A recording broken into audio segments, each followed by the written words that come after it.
New year আমার সকল ফ্রেন্ডসদের। আজকে আমি অনেক তাড়াতাড়ি উঠে গেছি, 2:50-এর মধ্যে, 3:28-এর মধ্যে আমি রেডিও হয়ে গেছি মায়ের সাথে দেখা করার জন্য। মায়ের জন্য ডালাও তৈরি হয়ে গেছে, এবার বেরিয়ে পড়ব। গাড়ি পার্কিং করে মাকে পুজো দেওয়াও হয়ে গেছে। তো ওখানে তোমাদের সাথে শেয়ার করতে পারলাম না, কারণ ওখানে ফোন বা ক্যামেরা কিছুই অ্যালাউ নেই। মাকে আজকে অপূর্ব লাগছিলো, দেখো আমাকে কেমন লাগে। এই করে বেরিয়েও পড়লাম। জানো তো, আমি প্রতি বছর আসি দক্ষিণেশ্বরে মায়ের সাথে কথা বলতে, মাকে সমস্ত কিছু জানাতে যে আমার সাথে কি ঘটেছে। যাই হোক, আমি চাই 2026 যেন সকলের খুব খুব ভালো যায়, এমনকি আমারও।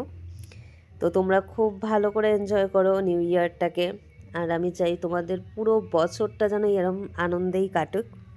আজকে ওয়েদারটা দারুণ লাগছিলো জানো তো, খুব ভাল লাগলো। অনেক দিন পর স্টিয়ারিংয়ে হাত দিলাম, ভাল লাগলো। তো দেখা হচ্ছে নেক্সট ভিডিওতে। ওকে, বাই।